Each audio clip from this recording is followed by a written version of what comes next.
এটা হচ্ছে জারিনের নোট। তো হুদা স্যার তো ক্লাসে মোটামুটি সব লেখায় দেয়। স্যারের ক্লাস নোট দেখলেই মোটামুটি সে পড়ালেখা হয়ে যায়। এক্সট্রা ম্যাটেরিয়াল এরকম লাগে না।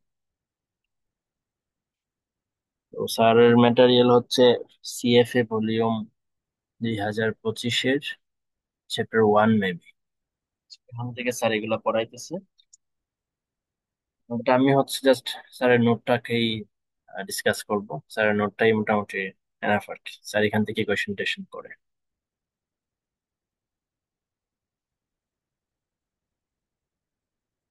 ফার্স্ট ক্লাসে একদম স্যার কিছু পড়ায় নাই, এটা আসলে সেকেন্ড ক্লাস স্টার্ট হয়েছে।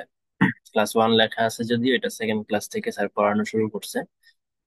তো ওই হিসাবে আমরা যে মানে পড়ানো শুরু করছে ওই হিসাবে ক্লাস 1ই বলতে পারি এটা, যে যে ক্লাস থেকে পড়ানো শুরু করছে আর কি।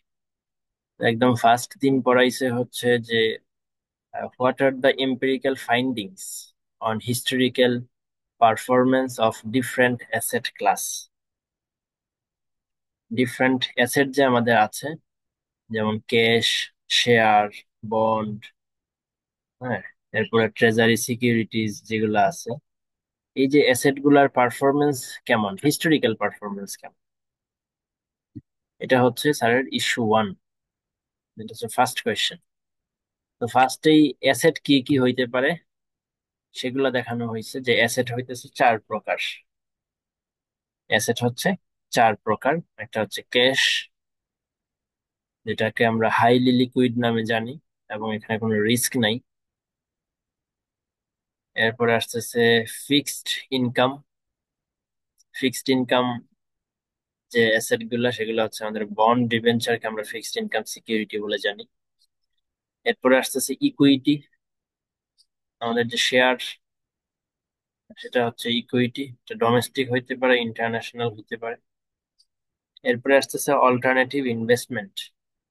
অল্টারনেটিভ ইনভেস্টমেন্ট বলতে এইগুলা ছাড়া বাকি যা আছে সবকিছুকে বোঝায়, যেমন রিয়েল এস্টেট হইতে পারে, প্রাইভেট ইকুইটি হইতে পারে, হেজ ফান্ড হইতে পারে। এই জিনিসগুলোকে বলে অল্টারনেটিভ ইনভেস্টমেন্ট। তো এই 4 ধরনের অ্যাসেট আমাদের আছে। আর এই 4 ধরনের অ্যাসেটের হিস্টোরিক্যাল যে পারফরমেন্স সেটা দেখবো। হিস্টোরিক্যাল পারফরমেন্স, এটা কারো অ্যানালিসিসের আউটকাম আসলে। সো রিটার্ন রিলেটেড যে ফাইন্ডিংসটা পাওয়া গেছে সেটাতে বলা হচ্ছে যে স্মল ক্যাপ যে স্টক গুলা আছে, ইউএস এর স্মল ক্যাপ ইকুইটি যেগুলো আছে সেগুলোর রিটার্ন সবচেয়ে বেশি। স্মল ক্যাপ মানে হচ্ছে ওই যে প্রাইস ইনটু আউটস্ট্যান্ডিং শেয়ার গুণ করলে যেটা আসে সেটাকে বলে ক্যাপ, মার্কেট ক্যাপ। সো যে কোম্পানিগুলোর মার্কেট ক্যাপ কম তাদের রিটার্ন ছিল সবচেয়ে বেশি। সেকেন্ড রিটার্ন, হাইয়েস্ট রিটার্ন কে দিত? Large capital cap return. US এর যে লার্জ ক্যাপ যে স্টক গুলা আছে ওইগুলা রিটার্ন হচ্ছে সেকেন্ড হাইয়েস্ট। এই দুটাকে বলা হয় ইকুইটি, কারণ এটাও তো একটা শেয়ারের রিটার্ন, এটাও শেয়ারের রিটার্ন। এটা হচ্ছে স্মল ক্যাপ শেয়ারের রিটার্ন, এটা হচ্ছে লার্জ ক্যাপ শেয়ারের রিটার্ন। 3 নম্বর পজিশনে আছে হচ্ছে ইউএস বেসড কর্পোরেট বন্ড যেগুলো আছে তাদের রিটার্ন, কর্পোরেট বন্ড। এরপরে আসতেছে গভর্নমেন্ট বন্ড। সো এটা তো বোঝাই যায় যে শেয়ার, শেয়ার হচ্ছে বেশি রিটার্ন দিবে, বন্ড হচ্ছে কর্পোরেট বন্ড একটু কম রিটার্ন দিবে। তার থেকেও কম রিটার্ন দিবে গভর্নমেন্ট বন্ড, কারণ গভর্নমেন্ট বন্ডের কোনো রিস্ক নাই, সো এদের রিটার্ন আরো কম হবে। কর্পোরেট বন্ডে যদি রিস্ক আছে একটু বেশি হবে, শেয়ারে যেহেতু অনেক বেশি রিস্ক, সো ওইখানে আরো বেশি হবে। লার্জ ক্যাপের একটু কম রিস্ক, লার্জ ক্যাপ যে কোম্পানিগুলো আছে তাদের রিস্ক একটু কম, সো এরা একটু কম রিটার্ন দেয়। আর স্মল ক্যাপ যেগুলো আছে তারা অনেক বেশি রিস্কি, হ্যাঁ, তো ওদের রিটার্নটা সবচেয়ে বেশি হবে। এরপর একদম লাস্ট যেটা আছে সেটা হচ্ছে ইউএস বেসড টিবিলের রিটার্ন। তো টিবিলের রিটার্নটা সবচেয়ে কম। হ্যাঁ, এই এটা একটা ফাইন্ডিংস, এটা একটা অবজারভেশন, হিস্টোরিক্যাল ডাটা থেকে দেখা হয়েছে। So an observation that holds good across time and across nation. So এই যে সম্পর্কটা, এই সম্পর্কটা বিভিন্ন টাইমেও দেখা গেছে সেম, আবার বিভিন্ন দেশের মধ্যে দেখা গেছে সেম সম্পর্কটা আছে। ঠিক আছে, এই জন্য বলছে যে observation that holds good across time and across nation. So return related findings আমরা দেখলাম যে সবচেয়ে বেশি রিটার্ন দেয় স্মল ক্যাপ, এরপরে লার্জ ক্যাপ, এরপরে কর্পোরেট বন্ড, এরপরে গভর্নমেন্ট বন্ড, এরপরে টিবিল রিটার্ন। এখন দেখবো যে কোনটার রিস্ক বেশি। তো মোটামুটি যেটা রিটার্নের যে স্ট্রাকচার অলমোস্ট সিমিলার হচ্ছে রিস্কের ক্ষেত্রে হওয়া উচিত। কারণ আমরা তো জানি যে যেটা বেশি রিটার্ন দেয় সেটা বেশি রিস্কও থাকে। সো এই যে প্রথম সবচেয়ে বেশি রিস্ক হচ্ছে স্মল ক্যাপের, 2 নম্বর রিস্ক হচ্ছে লার্জ ক্যাপের। এই 3 আর 4 একটু সাফল করছে। 3 আর 4 এটা একটু সাফল করছে, যে 3-এ চলে আসছে গভর্নমেন্ট বন্ডের যে রিস্ক। হ্যাঁ, 4-এ গেছে গা কর্পোরেট বন্ডের যে রিস্ক। সো এটাকে বলা হচ্ছে অ্যানোমালি। এটাকে স্যারে বলছে এটা, এটা আসলে অ্যানোমালি। এটা হয়তো বিভিন্ন টাইমে দেখা গেলে দেখা যাবে যে এটা এই সম্পর্কটা উল্টা হয়ে যাচ্ছে, মানে চেঞ্জ হয়ে যাচ্ছে। তো এটা আসলে হওয়া উচিত না, বাট ওনার অ্যানালাইসিসে এটা চলে আসছে। তো এটাকে অ্যানোমালি বলা বলা হচ্ছে। আবার এটা এই দুইটার মধ্যে খুব বেশি যে ডিফারেন্স এরকম নয়, এটার রিস্ক এবং এটার রিস্ক একদম কাছাকাছি থাকবে এখানে। এরপরে লাস্টে সবচেয়ে কম রিস্ক হইতেছে ইউএস বেসড টি-বিল রিটার্ন। যেটার যেটা সবচেয়ে কম রিটার্ন দেয় সেটারই তো কম রিস্ক থাকা উচিত। সো এই অবজারভেশনটাও দেখা গেছে যে across time and across nation মোটামুটি হোল্ড করে। সো জাস্ট এটা হচ্ছে একটা অ্যানোমালি, এই জায়গাটা হচ্ছে একটা অ্যানোমালি, এটা হওয়া উচিত না। কর্পোরেট বন্ড বেশি রিটার্ন দিবে, রিস্ক থাকবে, আর গভর্নমেন্ট বন্ডের হচ্ছে বেশি রিস্ক থাকবে।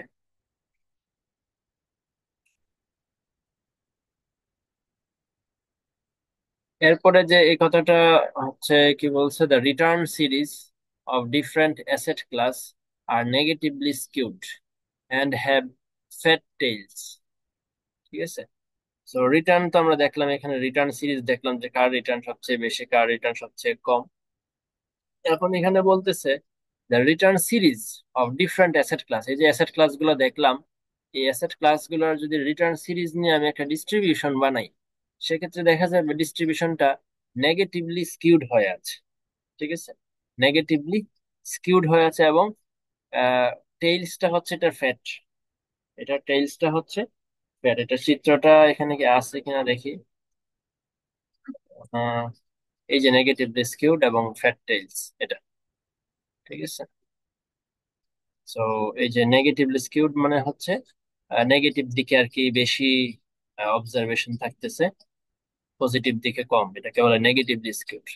তো এটা হচ্ছে আমাদের বেশিরভাগ যে অ্যাসেট ক্লাস তাদের রিটার্ন সিরিজ। হ্যাঁ, ফ্যাট টেইলস জানি কেন বলে। হ্যাঁ, ফ্যাট টেইলস মানে হচ্ছে বেশি একটা এটা উঁচু না, খুব সম্ভবত। দেখি আমার খাতাটা একটু।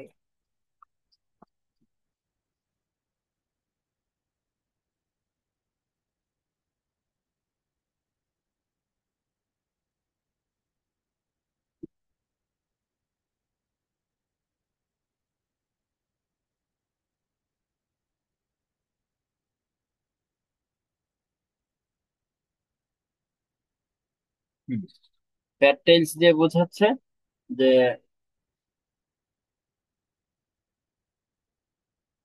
কই ফ্যাট টেইলস, হ্যাঁ, এই যে ফ্যাট টেইলস মানে হচ্ছে এই যে এই জায়গাটা অনেক লম্বা, এই জায়গাটা অনেক বিস্তৃত হবে আর কি এই দুই সাইডে, এটাকে বলে ফ্যাট টেইলস। সো আমি যদি ফ্যাট টেইলস না এরকম একটা জিনিস আঁকি, তাইলে হয়তো বা ফ্যাট টেইলস কি সেটা বুঝতে আরো সহজ হয়ে যায়। তো আরেকটা যদি আমি ডিস্ট্রিবিউশন আঁকি এখানে এরকম,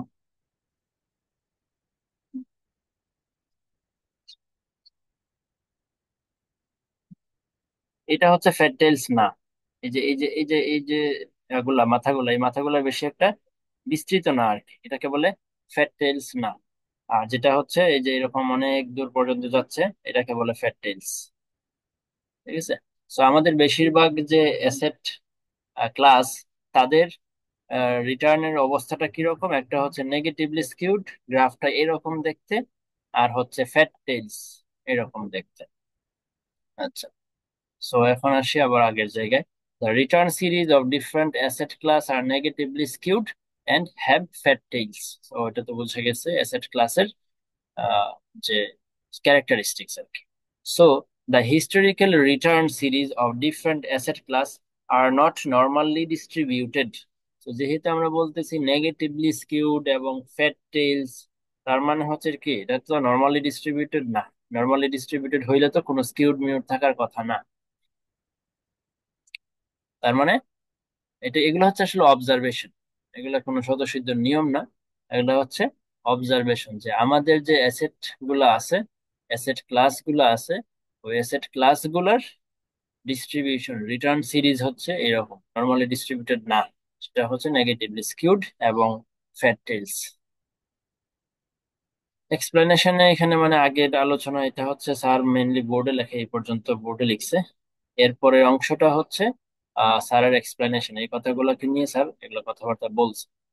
সো এগুলা বাংলাদেশে বসে বাংলাদেশি শেয়ার পারচেজ করলে দ্যাট ইজ ডোমেস্টিক ইকুইটি, আর বিডিতে বসে অন্য দেশের শেয়ার কিনলে সেগুলোকে বলে ইন্টারন্যাশনাল ইকুইটি। এই জায়গা দুইটা কেন বলছে, ওই যে আমরা পড়ছিলাম না, ইকুইটি দুই প্রকার, ডোমেস্টিক হইতে পারে, ইন্টারন্যাশনাল হইতে পারে। এই লাইনটার সাথে কানেক্টেড হচ্ছে এই এক্সপ্লেনেশনটা। ওকে, এরপরে আছে এখানে মোস্টলি এফআই এবং ইকুইটি, ফিক্সড ইনকাম সিকিউরিটিজ এবং ইকুইটি দুইটা বেসিক অ্যাসেট ক্লাসের, এবং 70-80 এর রিটার্ন এর যে ডাটাগুলো সেগুলো সাম আপ করার চেষ্টা করা হয়েছে। ওই যে 70 থেকে 80 সালের যে রিটার্ন সিরিজ যেগুলো আছে সেগুলোকে নিয়ে এই অ্যানালিসিসটা করা হয়েছে। সো স্মল ক্যাপের রিটার্ন সব থেকে বেশি, এগুলো তো আমরা দেখছি। স্মল ক্যাপের কম্পারেটিভলি ছোট ফার্ম, এটাও দেখলাম। ভলেটালিটি কনটেক্সটে আমরা দেখতে পাই যে সবচেয়ে বেশি ভলেটালিটি হচ্ছে স্মল ফার্মেরই, তো এগুলোও দেখলাম। এখানে হচ্ছে অ্যানোমালি, অ্যানোমালি ওই যে যে জায়গাটাকে অ্যানোমালি বলতেছিলাম, সেটা যেটা হওয়া উচিত না কিন্তু হয়ে গেছে, যে ইউএসএ কর্পোরেট বন্ডের রিটার্ন বেশি, তার মানে সে কম্পারেটিভলি রিস্কিয়ার, তাই না? বন্ডের রিটার্ন যেহেতু বেশি, তো বন্ড রিস্কি হওয়া উচিত। কিন্তু গভর্নমেন্ট বন্ডের রিটার্ন কম, সেটা রিস্ক কম রিস্কি হওয়ার কথা, কিন্তু এখানে আমরা দেখতেছি উল্টাটা। সো এটাকে অ্যানোমালি বলা হচ্ছে। রিসার্চাররা এটাকে ডিফাইন করে এখানে ভলেটালিটি বলতে ডিফল্ট রিস্ক বোঝাচ্ছে না, এখানে ভলেটালিটি বলতে প্রাইস কম বেশি হওয়ার ফ্লাকচুয়েশনকে বুঝিয়েছে। হুম, প্রাইস কম বেশি হওয়ার ফ্লাকচুয়েশনকে এখানে বোঝানো হয়েছে। এর মানে হচ্ছে যে বলা হচ্ছে যে আমাদের তো এখানে এটা তো হচ্ছে ইউএস, যে ইউএস বেস যে কর্পোরেট যে বন্ডগুলো আছে, তাদের প্রাইস হচ্ছে কম ওঠানামা করে। গভর্নমেন্টের যে প্রাইস গুলো আছে সেগুলো একটু বেশি ওঠানামা করে। ওই ওই সেন্সে বোঝানো হয়েছে, রিটার্ন সেন্সে না, যে এটা রিটার্নের উঠানামা বেশি, এটা রিটার্নে ওঠানামা কম, এইরকম বলে নাই। বলছে এটার প্রাইস বেশি ওঠানামা করে, এটার প্রাইস কম ওঠানামা। যাই হোক, এই এক্সপ্লেনেশনটা খুব বেশি গুরুত্বপূর্ণ না, কিন্তু সময় আর একটু বাড়িয়ে নিলে হয়তো দুইটা সুইপ করবে। সো বলতেছে যে এখানে তো 10 বছর নিয়ে অ্যানালিসিস করছে, যার কারণে এই অ্যানোমালিটা আসছে। তো এই 10 বছর না নিয়ে এখানে 20 বছর, 30 বছর, হ্যাঁ, বা নেশন চেঞ্জ করা হয়, কান্ট্রি চেঞ্জ করা হয়, সেক্ষেত্রে এই অ্যানোমালিটা আবার কি হয়ে যাবে, ঠিক হয়ে যাবে, মানে এটা আগে চলে আসবে, এটা পরে চলে যাবে।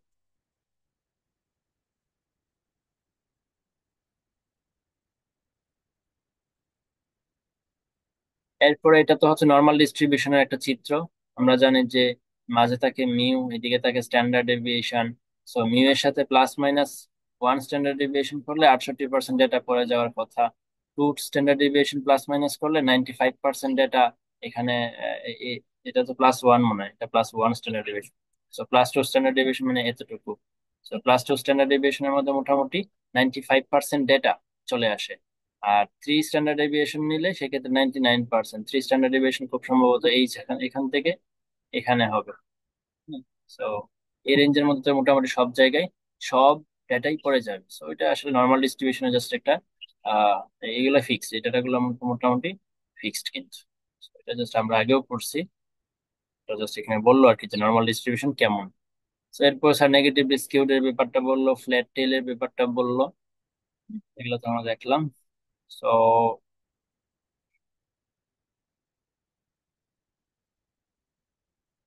বেশিরভাগ অ্যাসেটের রিটার্নের ক্ষেত্রে অনেক ব্ল্যাক ডে পাওয়া যায়, ওই ব্ল্যাক ডে গুলো বেসিক্যালি ফ্ল্যাট টেলকে ইন্ডিকেট করে। ব্ল্যাক ডে, ব্ল্যাক ডে দিয়ে কি বোঝাইছে কে জানি,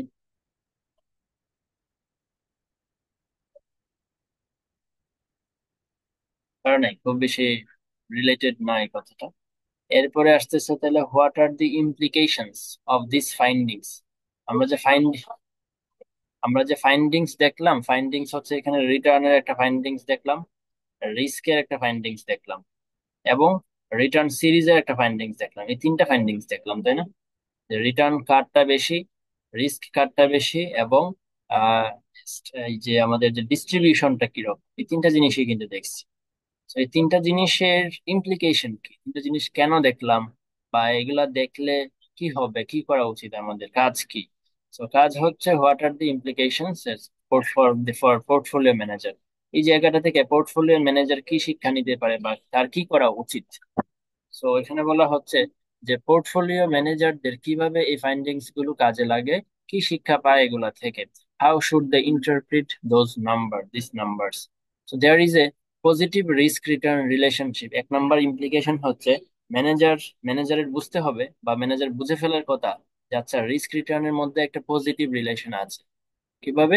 এই যে, যেটার রিটার্ন সবচেয়ে বেশি সেটা রিস্কও কিন্তু সবচেয়ে বেশি, যেটা রিটার্ন সবচেয়ে কম সেটা রিস্কও কিন্তু সবচেয়ে কম। তাহলে এটা একটা শিক্ষণীয় বিষয় ম্যানেজারের জন্য, পোর্টফোলিও ম্যানেজারের জন্য। যে আচ্ছা, এখানে হচ্ছে আমাকে বুঝতে হবে পজিটিভ রিস্ক এবং রিটার্ন রিলেশনশিপ আছে। এটা এম্পিরিক্যালি proven. So it means that an average investor is risk averse and market on an average prices systematic risk taking positively. So বলা হচ্ছে যে, এটার মানে হচ্ছে এই যে রিস্ক এবং রিটার্ন যেহেতু পজিটিভ সম্পর্ক, এর মানে কি? এর মানে হচ্ছে এভারেজ ইনভেস্টর হচ্ছে রিস্ক অ্যাভার্স। এভারেজ ইনভেস্টর কি? Risk averse. রিস্ক অ্যাভার্স কেন বলা হচ্ছে? কারণ রিস্ক অ্যাভার্স ইনভেস্টররাই আসলে বেশি রিটার্ন, বেশি রিস্ক তখনই নেয় যখন ওরা বেশি রিস্ক পায়। মানে সরি, বেশি রিস্ক তখনই নেয় যখন ওদের বেশি রিটার্ন পাওয়ার পসিবিলিটি আছে। ঠিক আছে? সো ওরা এই রিস্ক অ্যাভার্স পিপলরাই কিন্তু এই সম্পর্কটা ক্রিয়েট করে ফেলছে যে পজিটিভ রিলেশন হবে রিস্ক এবং রিটার্নের মধ্যে। সম্পর্কটা কেমন হবে এটা কিন্তু রিস্ক অ্যাভার্স এর ক্যারেক্টারিস্টিক্স এর সাথে মিলে যায়। রিস্ক অ্যাভার্স পিপলরাই বেশি রিটার্ন, বেশি রিস্কের জন্য বেশি রিটার্ন চায়। সো এটাই হচ্ছে আসলে মার্কেটে এই রিলেশনশিপটা তৈরি হয়ে গেছে। And market on an average prices systematic risk taking positively. So market কি করে? অ্যাভারেজ মানে প্রাইস করে সিস্টেমেটিক রিস্ক টেকিং কে পজিটিভলি। মানে রিস্ক যত বেশি হবে তত রিটার্ন মার্কেটও বেশি দেয়। সো এটা হচ্ছে খুব সম্ভবত প্রথম মানে প্রথম ইমপ্লিকেশনস। এরপর দেখি আরেকটা আছে কিনা। Only by observing two aspects of return, namely return and volatility, return, average return মানে মিন, এবং স্ট্যান্ডার্ড ডেভিয়েশন। হ্যাঁ, এই দুইটা জিনিস অনলি অবজার্ভ করে we can not completely understand the intricacy of asset pricing. অ্যাসেটকে কিভাবে প্রাইস করব, অ্যাসেটের ভ্যালু কত হবে, সেটা শুধুমাত্র রিটার্ন এবং ভলিটালিটির উপর বেস করে নিয়ে নিলেই হবে না। ঠিক আছে? এখানে সেকেন্ড পয়েন্টটাতে বলতেছে ইমপ্লিকেশনটা কি, যে শুধুমাত্র একটা অ্যাসেটের রিটার্ন দেখা আর রিস্ক দেখা তুমি কি কইরো না, অ্যাসেটকে প্রাইস কইরো না। কারণ কি? কারণ হচ্ছে আমরা এম্পিরিক্যালি দেখছি এটা নর্মালি ডিস্ট্রিবিউটেড না, কিন্তু নর্মালি ডিস্ট্রিবিউটেড না। যেহেতু নর্মালি ডিস্ট্রিবিউটেড না, তো শুধুমাত্র অ্যাভারেজ রিটার্ন আর ভলাটিলিটির দিকে তোমার তাকাইলেই হবে না। আমরা দেখলাম তো এখানে নেগেটিভলি স্কিউড আছে, ফ্যাট টেইলস আছে। এই জিনিসগুলোর কারণে আমাকে কি করতে হবে? আমার স্কিউনেসটা দেখতে হবে, এই যে নেগেটিভলি স্কিউড নাকি পজিটিভলি স্কিউড, এই জিনিসটাও আমাকে নিয়ে আসতে হবে। এবং কার্টোসিস, যেটা হচ্ছে ফ্যাট টেইলস, মানে একদম উঁচু উঁচু উঁচু থাকলে এটাকে আমরা বলি যে বেশি, কার্টোসিসটা বেশি। একদম মাটির সাথে শুয়ে থাকলে এটাকে বলা হয় ফ্যাট ফ্যাট কার্টোসিস। আর মাঝামাঝি লেভেলে থাকলে এটাকে বলা হয় স্ট্যান্ডার্ড কার্টোসিস। সো এই তিন ধরনের কার্টোসিস আছে। তো কার্টোসিসটাও আমাকে দেখতে হবে এবং স্কিউনেসটাও আমাকে দেখতে হবে। তার মানে একটা অ্যাসেট প্রাইস করার আগে, একটা অ্যাসেট যে আমি কিনবো সেই ডিসিশনটা নেওয়ার আগে আমাকে কি করতে হবে? রিটার্ন এবং ভলেটালিটির সাথে স্কিউনেস এবং কার্টোসিস, এই দুইটা জিনিসও দেখতে হবে। তো সেকেন্ড ইমপ্লিকেশন হচ্ছে এটা। থার্ড ইমপ্লিকেশন কি? Apart from understanding the four moments of return series, মানে এই যে আমরা যে চারটা নিয়ে কথা বললাম, এই চারটা তো দেখতে হবেই। স্ট্যান্ডার্ড ডেভিয়েশন, মিন, স্কিউনেস, কার্টোসিস, এই চারটা তো দেখবোই। পাশাপাশি ম্যানেজারের বা ইনভেস্টরের এই জিনিসগুলোও দেখা উচিত, যে লিকুইডিটি কেমন স্টকটার বা অ্যাসেটটার, লিকুইডিটি কেমন, এটার উপর ট্যাক্স রেট কিরকম, এটার রেগুলেটরি কোনো রিকোয়ারমেন্টস আছে নাকি নাই, আদার অ্যাসপেক্টস দেখতে হবে। এই জিনিসগুলো দেখে আমাকে কি করতে হবে?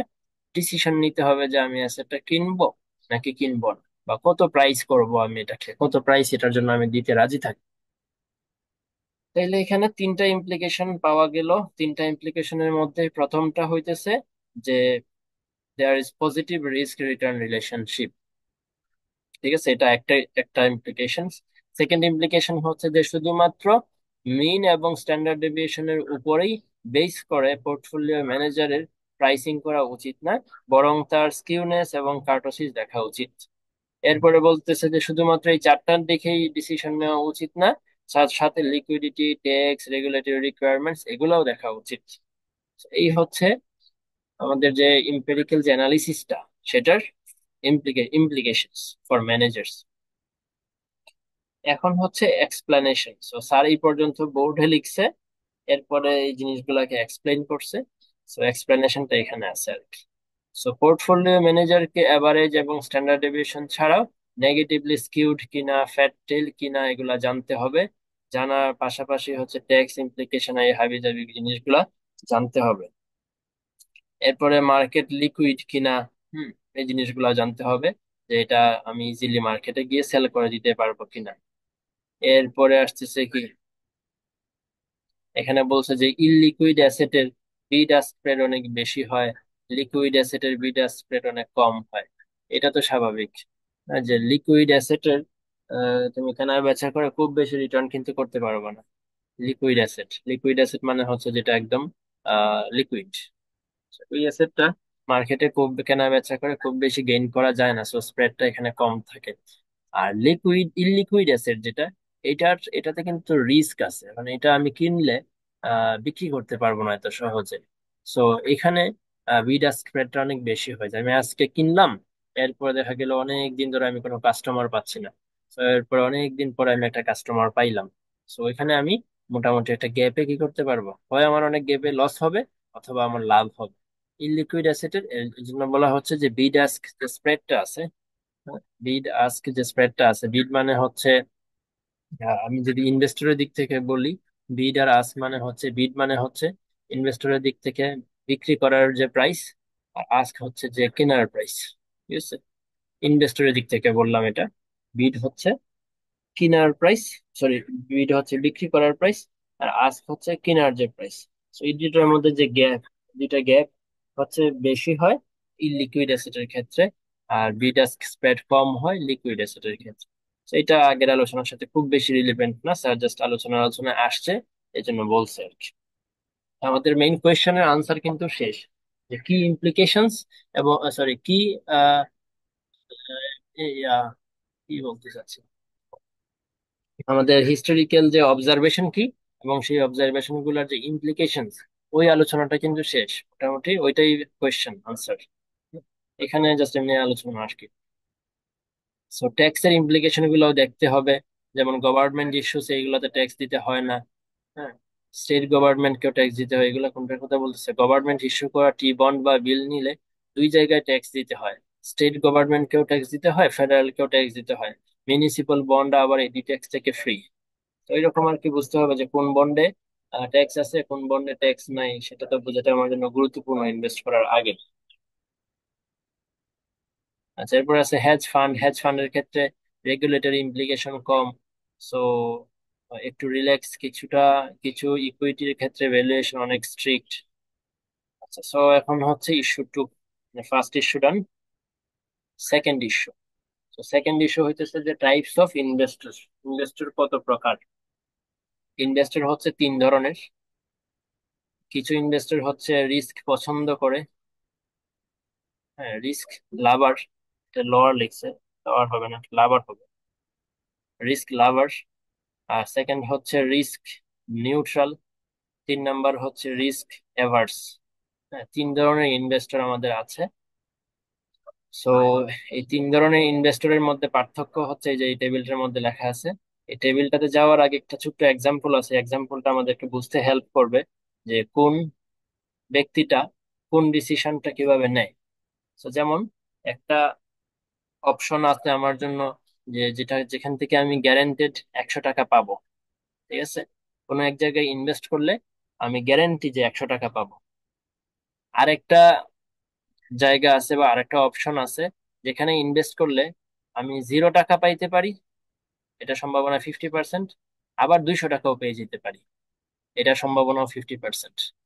তো এখান থেকে যদি আমি এক্সপেক্টেড ভ্যালুটা বের করি, মানে এভারেজ আমি কত টাকা পাইতে পারি, এভারেজে আমি পাবো হচ্ছে কত, 100। তাহলে এটা হচ্ছে গ্যারান্টেড 100, আর এটা হচ্ছে এক্সপেক্টেড 100। এই দুইটা জিনিসের মধ্যে কে কোনটাকে পছন্দ করবে? রিস্ক লাভার কোনটাকে নিবে, রিস্ক নিউট্রাল কোনটাকে নিবে, রিস্ক অ্যাভার্স কোনটাকে নিবে? ঠিক আছে, তাহলে অপশন ওয়ান এটা হচ্ছে গ্যারান্টেড 100, আর অপশন টু এটা হচ্ছে আমার এক্সপেক্টেড 100। এই দুটোর মধ্যে কে কোনটা নিবে দেখি। তো এটা তো বোঝাই যায় যে যে রিস্ক পছন্দ করে সে নিবে হচ্ছে ওই যে সেকেন্ডটা, কারণ ও তো রিস্ক পছন্দ, ও তো রিস্ক নিতে চায়।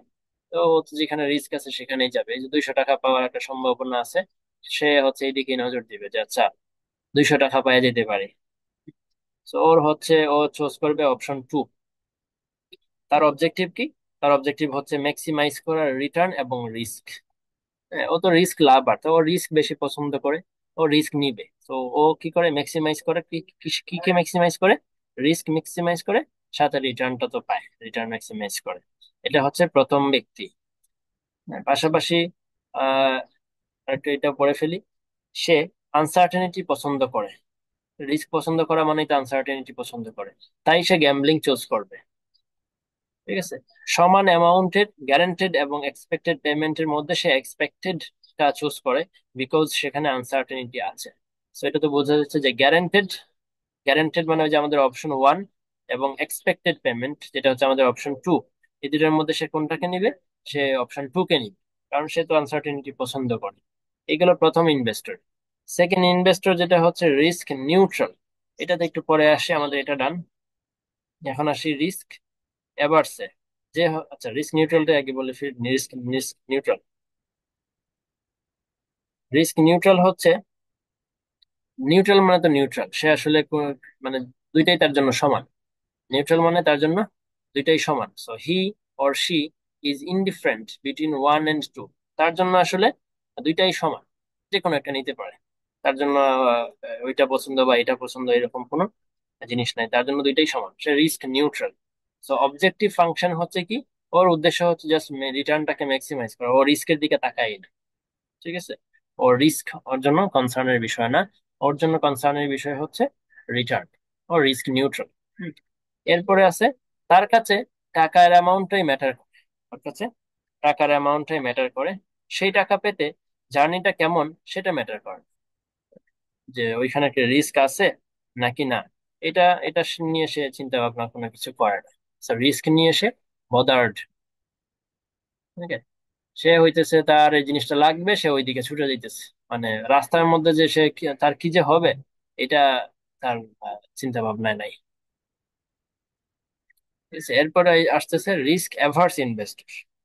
সো রিস্ক অ্যাভার্স, তাহলে তো রিস্ক অ্যাভার্স মানে কি, রিস্ক টলারেন্সের বিষয়টা আর কি, যে রিস্ক টলারেন্স করতে পারে কিনা, এরকম বিষয়।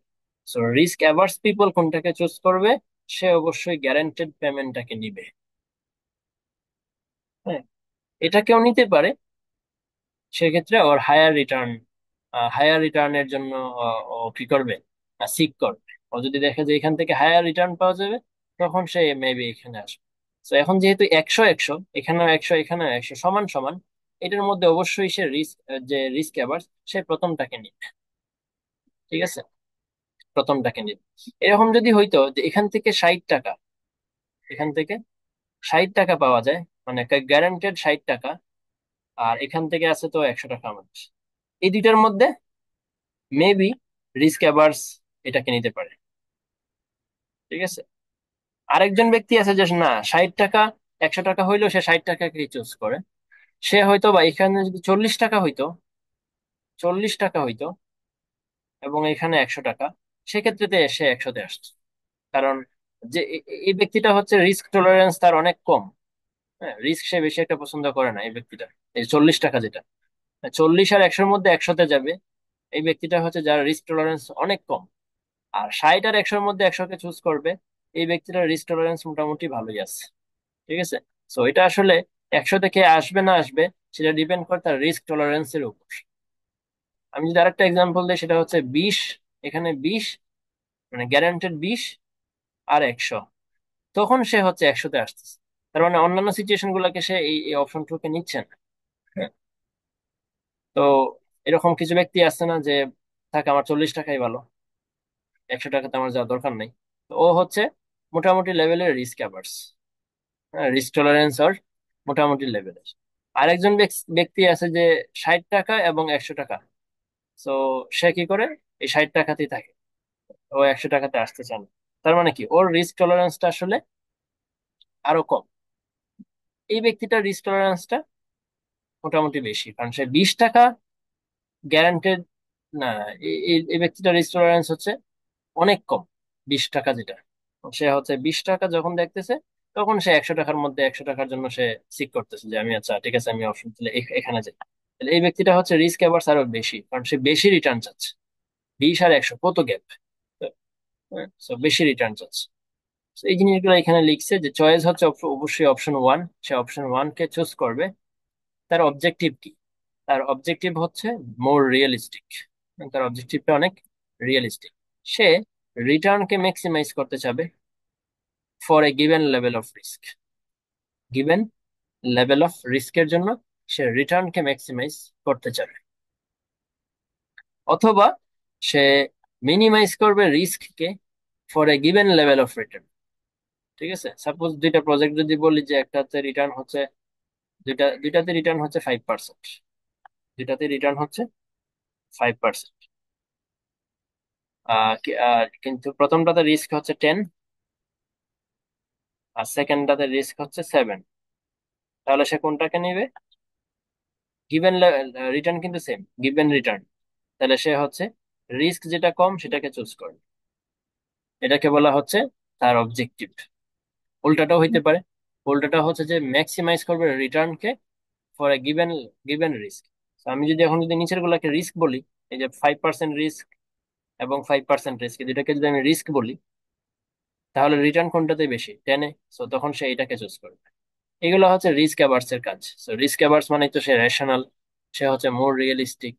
সো সে হচ্ছে রিটার্নকে ম্যাক্সিমাইজ করতে চাবে, অথবা রিস্কটাকে কমানোর চেষ্টা করবে। ঠিক আছে।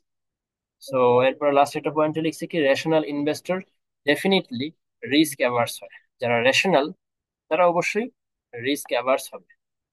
গ্যারান্টেড অপশন চুজ করবে, গ্যারান্টেড অপশনটাই চুজ করবে, মেইনলি সে গ্যারান্টেড অপশনটাকে চুজ করবে। বাট এক্সেপশনও হতে পারে, সবার অ্যাভার্সনের মাত্রা তো সেম না, পার্সন টু পার্সন ভ্যারাই করে। সো এটা যে এই জিনিসটার এক্সাম্পল তো আমি এখন দিলাম, যে এই যে 20, 40, 60 দিয়ে বললাম যে কোনো কোনো ব্যক্তি আছে এখানে 60 আর এখানে 100 হইলে সে 100-তে আসবে। আবার কোনো ব্যক্তি আছে যে এখান থেকে গ্যারান্টেড 40 আর এই 100, এই দুটার মধ্যে সে তখন 100-কে চুজ করবে। আরেকজন ব্যক্তি আছে 20 আর 100 হইলে তখন সে 100-তে আসবে, এর আগে আসবে না। কোনো ব্যক্তি আছে যে এখানে যখন 20 টাকা মাত্র, এখানে 100, তখন সে 100-তে আসতেছে। তার মানে তার রিস্ক অ্যাভার্সটা অনেক, সে রিস্ক টলারেন্সটা তার অনেক কম। তার মানে রিস্ক অ্যাভার্স তার অনেক বেশি, রিস্কের প্রতি যে একটা ভয় সেটা তার অনেক বেশি। তো তখন এই 20 আর 100-তে অনেক বড় গ্যাপ থাকলে তখন সে আসতেছে।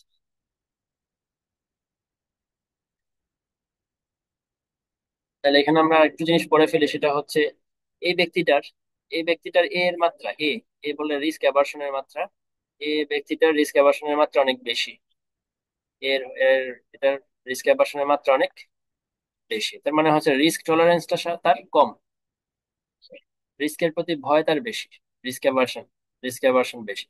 40 নম্বর, 40 টাকা আর 100 টাকার মধ্যে যে ব্যক্তিটা 100-কে চুজ করে, তার রিস্ক অ্যাভার্সনের মাত্রা এটা থেকে একটু কম। আর এই 60 টাকা যেটা, তার রিস্ক অ্যাভার্সনের মাত্রা আরো কম। ঠিক আছে, তার মানে এই মোটামুটি রিস্ক টেকার, একদম ক্লোজ টু রিস্ক টেকার আর কি, একদম রিস্ক টেকার তো বলা যাবে না, রিস্ক অ্যাভার্সন এই সবাই। তো ওর মোটামুটি রিস্কের প্রতি ভয়টা একটু কম আছে এই ব্যক্তিটার, মেবি ও ধনী মানুষ, ও মেবি ধনী মানুষ, ওর কাছে অনেক টাকা পয়সা আছে। তো ও 60 টাকার 100 টাকার মধ্যে 100 টাকাকে চুজ করে ফেলো, যাচ্ছে একটু রিস্ক নিয়ে দেখি কি হয়, 60 টাকা গেলে গেছে, সমস্যা নেই। এই জিনিসটা লাগবে, এর মাত্রা যে বেশি কম, জিনিসটা একটু পরে লাগবে, এই জন্য আবার এখানে একটু ফেরত আসলাম। এখন আমাদের হচ্ছে ইস্যু 3। ইস্যু 3 হচ্ছে ইউটিলিটি ফাংশন। সো এটা একটা ইউটিলিটি ফাংশন, এটা দেওয়া থাকবে এক্সামে। এবং ইউটিলিটি ফাংশন অনেক ধরনের হইতে পারে। স্যার হচ্ছে জাস্ট এই ইউটিলিটি ফাংশনটাকে ইউজ করছে আর কি। সো ইউটিলিটি ফাংশনের ফর্মুলাটা এই ইউটিলিটি ফাংশনের ফর্মুলাটা কিরকম? Expected return minus half into A into sigma square. A মানে হচ্ছে রিস্ক অ্যাভার্সনের মাত্রা, আর রিস্ক অ্যাভার্সনের মাত্রা কেমন, রিস্কের প্রতি ভয় কেমন, এটা হচ্ছে এ দিয়ে বোঝায়। সিগমা তো বুঝি, এক্সপেক্টেড আর তো বুঝি। ওকে। তো এই যে এ দিয়ে আবার এই পড়াশোনাগুলো করতেছে, এ মানে রিস্ক অ্যাভার্সন লেভেল। সো এ এর মান যদি বেশি হয় ইউটিলিটি কমে যায়। এই যে ইকুয়েশনটা দেখে, এ এর মান যদি বেশি হয় তাহলে ইউটিলিটি কি আসবে? কম আসবে না? কারণ এই জায়গাটা তখন বড় হয়ে যায়, এ এর মান বেশি হইলে এই জায়গাটা বড় হয়ে যায়, তো ইউ এর মান তখন কম আসবে। এরপরে বলতেছে যে এ এর মান যদি জিরো হয় তার মানে কি রিস্ক লাভ, আর তাই না? মানে সরি, রিস্ক নিউট্রাল। এর এ এ মানে রিস্ক নিউট্রালই তো তো হচ্ছে, মানে ও রিস্কের দিকে একটু তাকায় না। তো ও হচ্ছে risk neutral. So risk neutral হইলে এর মান কত হবে? জিরো। তো জিরো হইলে কি আসতেছে? ইউ সমান সমান এক্সপেক্টেড রিটার্ন। তার মানে এটা আসলে কোন ধরনের ব্যক্তি? রিস্ক নিউট্রাল ব্যক্তি, যে শুধুমাত্র রিটার্নটা নিয়ে কনসার্ন, মনে আছে না? সেকেন্ড এই যে এখানে শুধুমাত্র রিটার্নটা নিয়ে কনসার্ন, তার অবজেক্টিভ ফাংশন হচ্ছে ম্যাক্সিমাইজ রিটার্ন। তো সেকেন্ড ব্যক্তিটার ইউটিলিটি ফাংশনটা কি? এই যে এক্সপেক্টেড আর এর সমান। ঠিক আছে, কারণ এটা তো জিরো হয়ে যায়। আচ্ছা, এরপরে আসতেছে এ এর মান যদি নেগেটিভ হয়। এ এর মান যদি নেগেটিভ হয় তাহলে নেগেটিভ নেগেটিভে প্লাস হয়ে যাবে না? এটা যদি প্লাস হয়ে যায় তাহলে ইউ এর মান কি আসবে? বেশি আসবে। তাহলে এ এর মান নেগেটিভ হইলে ইউ এর মান বেশি আসে, এই যে এ এর মান কমলে ইউ এর মান বাড়ে। এই ব্যক্তিটা আসলে কোন ব্যক্তিটা? যার হচ্ছে এই রিস্ক সিকিং, যে হচ্ছে রিস্ককে বেশি পছন্দ করে, তার জন্য না এটা?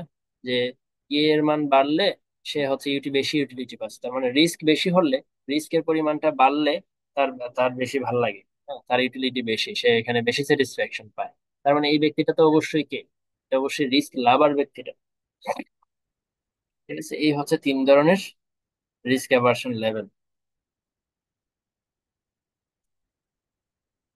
এরপরে আছে there are some salient features of a utility function. আমরা এই যে ইউটিলিটি একটা ফাংশন দেখলাম, এই ইউটিলিটি ফাংশনটার কিছু ফিচার আছে।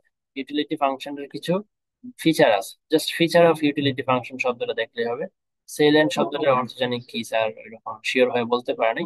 So future features of utility function, এটা জাস্ট আমাদের প্রশ্ন যে ইউটিলিটি ফাংশনের ফিচার কি। ইউটিলিটি ফাংশনের ফিচার হচ্ছে, প্রথম ফিচারটা হচ্ছে ইট is based on the relative ranking of preference. It is based on the relative ranking of preference. এখানে এটা রিলেটিভলি র্যাঙ্ক করে। এই যে ইউটিলিটি ফাংশনটা আছে, এটা কি করে? রিলেটিভলি র্যাঙ্ক করে। মানে কি? মানে হচ্ছে একজনের ইউটিলিটি আসলো সাপোজ 2, ক্যালকুলেশন করে, এই জিনিসটা ক্যালকুলেশন করে ইউটিলিটি ফাংশন আসলো 2। আরেকজনের ইউটিলিটি ইউটিলিটি আসলো সাপোজ 4। ঠিক আছে, এরকম যদি হয় তো আমরা কি করব? এখানে আমরা বলতে পারবো যে এই ব্যক্তিটার ইউটিলিটি থেকে এই ব্যক্তিটার ইউটিলিটি বেশি। জাস্ট এটি, এই কথাটাই বলতে পারবো যে ইউটিলিটি এই ব্যক্তিটার বেশি। কিন্তু এটা বলতে পারবো না যে এই ব্যক্তিটার থেকে ডাবল ইউটিলিটি এই ব্যক্তিটার, এভাবে বলা যাবে না, ডাবল বলা যাবে। ঠিক আছে, জাস্ট র্যাঙ্ক করা যাবে, র্যাঙ্ক, যে এর বেশি এর কম, কিন্তু এর ডাবল ইউটিলিটি এ পাচ্ছে, এইভাবে বলা যাবে। ঠিক আছে, পাশাপাশি এর ইউটিলিটি ফাংশন এবং এর ইউটিলিটি ফাংশনকে এক করা যায় না, একত্র করা যায় না। ঠিক আছে, সাম আপ করা যায় না। একটা আছে না, আমরা যে ওই যে ইকোনমিক্স এর প্রত্যেক ব্যক্তির ডিমান্ড কার্ভ নিয়ে নিয়ে ওই ডিমান্ড কার্ভ গুলাকে সবগুলাকে একত্র করে এগ্রিগেট ডিমান্ড কার্ভ বানায় ফেলতাম, মানে ইকোনমির জন্য ডিমান্ড কার্ভ নিয়ে আসতাম। ওইটা করা যাবে না এখানে। ইউটিলিটি ফাংশন গুলোকে অ্যাড করা যায় না, একজনের ইউটিলিটি ফাংশনের সাথে আর একজনের ইউটিলিটি ফাংশনকে অ্যাড করা যায় না। একজনের ইউটিলিটি ফাংশনের সাথে আর একজনের ইউটিলিটি ফাংশনের ওই জাস্ট কম্পেয়ার র্যাঙ্কিং করা যায়, এইভাবে ডাবল ট্রিপল এভাবে বলা যায় না। এটাকে বলা হচ্ছে প্রথম ফিচারটা, it is based on the relative ranking on preference. ঠিক আছে, এরপরে হচ্ছে 2 নাম্বার, যে it is ordinal but not cardinal. এটা হচ্ছে ordinal but not cardinal. Ordinal আর কার্ডিনাল বিষয়টা আমি অলরেডি এখানে বলে ফেলছি, এটা আসলে ওইখানে বলাটা উচিত হয় নাই। যে জিনিসটা আমি বলছি না, ওই যে অ্যাড করা যায় না একজনের ইউটিলিটি ফাংশনের সাথে আর একজনের ইউটিলিটি ফাংশন কি করা যায় না, এগ্রিগেট করা যায় না, মানে অ্যাড করা যায় না। এটা হচ্ছে এই জিনিসটা, it is ordinal but not cardinal. আর ডাবল করা যাবে কিনা, এটা হচ্ছে এই পয়েন্টের আলোচনা, যে ডাবল করা যাবে না, মানে ডাবল বলা যাবে না যে 2 থেকে 4 বেশি। জাস্ট আমরা বলতে পারবো 2 থেকে 4 বেশি, কিন্তু এটা যে ডাবল এটা বলা যাবে না। মানে এই ব্যক্তিটার ইউটিলিটি থেকে এই ব্যক্তিটার ইউটিলিটি বেশি, এতটুকু বলতে পারবো। এটাকে বলা হচ্ছে রিলেটিভ র্যাঙ্ক করা। আর অর্ডিনাল কার্ডিনাল বিষয়টা হচ্ছে যে এটার এটা কি করা যাবে না, সাম করে একটা একটা ইউটিলিটি ফাংশন বানানো যাবে না। এটা হচ্ছে 2 নাম্বার পয়েন্ট, যে it is ordinal but not cardinal.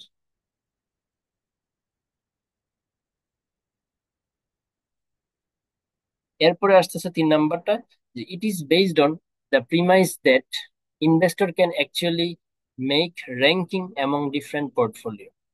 Investor যারা আছে তারা হইতেছে কি করতে পারে, র্যাঙ্ক করতে পারে এমন ডিফারেন্ট পোর্টফোলিও।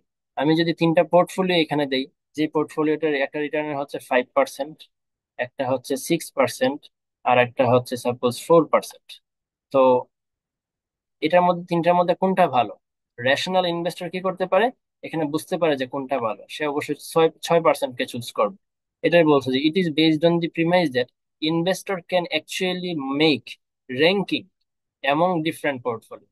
তার মানে সে র্যাঙ্ক করতে পারে 6 নাম্বারটা যে সবচেয়ে ভালো, 5 নাম্বারটা যে সেকেন্ড ভালো, আর এটা যে একদম সবচেয়ে খারাপ, এটা সে র্যাঙ্ক করতে পারে। এই হচ্ছে 3টা ফিচার কার ইউটিলিটি ফাংশনের। প্রথমটা হইতেছে এটা র্যাঙ্ক করতে হবে, জাস্ট অনলি র্যাঙ্ক করা যায়।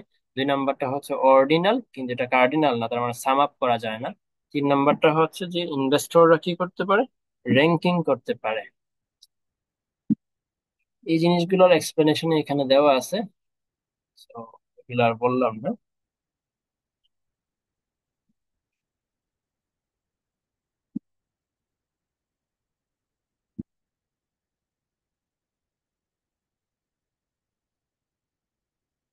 যে এক একজন ব্যক্তির ইউটিলিটি ফাংশন এক এক রকম হয়। ইউটিলিটি কার্ড থেকে আমরা শুধুমাত্র আনতে পারবো একজন ব্যক্তির বিভিন্ন পোর্টফোলিও ইনভেস্টমেন্ট চয়েসের মধ্যে রিলেটেড ব্যাংকিং অ্যাকাউন্ট করা যায় তখন নেই। বাট তার মানে ইউটিলিটি ফাংশনকে বুঝতে হবে একটি অর্ডিনাল লেভেলে, এট অর্ডিনাল, এট এটা কার্ডিনাল না। দুজন ব্যক্তিকে আমরা এক জায়গায় আনতে পারবো না, এটা তো বললাম। Utility function is case sensitive. Utility function is case sensitive. এটা দিয়ে কি বুঝাইলো, কেস সেন্সিটিভ দিয়ে, যাকে এটা স্কিপ করি। পরেরটা হচ্ছে ইউটিলিটি ফাংশন 3টা কম্পোনেন্টের সমন্বয়ে গঠিত। ইউটিলিটি ফাংশনটা 3টা কম্পোনেন্ট আছে, তো এটা তো দেখাই যায়, সত্য ইকুয়েশনের মধ্যে দেখা যায়। রিটার্ন আছে, যে রিটার্ন এ এবং সিগমা, এই 3টা। সো ইউটিলিটি ফাংশনে আছে রিটার্ন, আছে ভলেটিলিটি রিস্ক, আর আছে হচ্ছে এ। এ মানে হচ্ছে রিস্ক অ্যাভারশন, এ। ওকে।